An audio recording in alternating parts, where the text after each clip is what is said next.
Hello everyone, so today video is going to be very special because I am going to talk about OBT USDT, which is absolutely 2.80% just in last 24-hour increasing. Congratulations to everyone, and yes, enjoy this profit, my brother. In last video I told you to keep hold it, okay, but signal I post on Telegram, link is in the description, my brothers. Join and yeah, start printing money.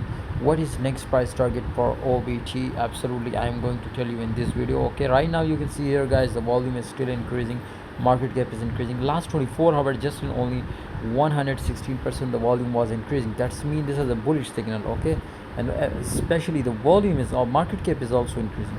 This is the clear cut signals for long side, but we are keep going to hold, okay, because maybe I will be see a bounce here.